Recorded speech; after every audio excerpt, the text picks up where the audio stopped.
Opinion: the missing piece from the stimulus package that could boost the economy.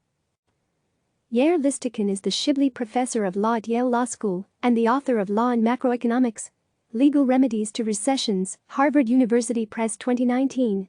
The opinions expressed in this commentary are his own. Left side floating image width 100%, display block, margin 0, auto 1.5 rem, at media screen, and min width 200 px. Left side floating image float left, width 50%, max width 200 px, display block, margin 0 1.5 rem 1 rem 0. Coronavirus poses daunting challenges for economic policymakers. Public health efforts to contain the virus rely on social distancing by encouraging people to stay home and requiring businesses to reduce their output. In the past, the primary tools the government used to get our economy going focused on raising spending by encouraging people to do more of their usual activities. But that interferes with the public health effort against coronavirus. To manage this dilemma, policymakers need to get creative. Instead of the usual formula of cutting interest rates as the Fed just did, lowering taxes, or mailing people checks, as the White House and the Senate have agreed to do, we need targeted spending and regulatory interventions that stimulate the economy while promoting public health. One way to do that is by encouraging consumers to spend online. When the Fed cuts interest rates, borrowing gets cheaper. Borrowers spend some of this cheap money on goods and services, such as restaurant meals and vacations.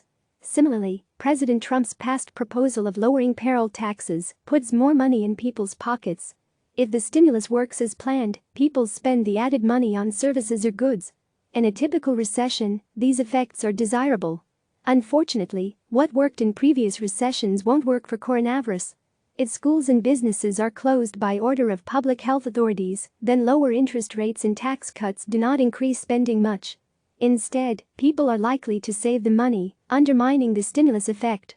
And if people do spend the money instead of saving it, monetary and fiscal stimulus may harm public health by encouraging people to go out and spend. In response, economic policy needs to promote spending that improves, rather than detracts from, public health, a task that requires a mix of regulation and fiscal policy that I call Law and Macroeconomics. Because social distancing mandates have devastated the economy, policymakers need to find a way to rapidly increase spending and employment in the segments of the economy where increased spending does not endanger public health.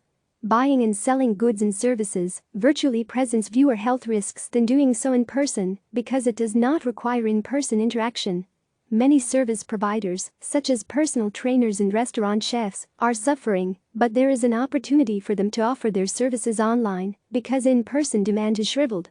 To boost virtual service provision, like online personal training or cooking instruction, Congress should send each U.S. resident a $1,000 virtual services voucher that expires at the end of June.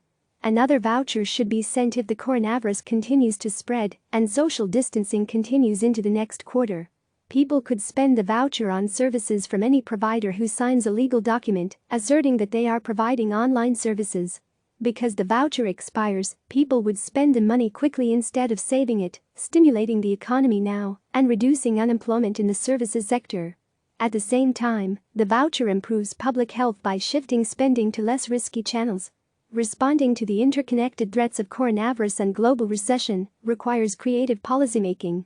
Ordinary monetary and fiscal stimulus will not work in this case. Instead, we need to promote virtual goods and services that keep the public healthy and stimulate the economy at the same time. Click subscribe to receive the latest news.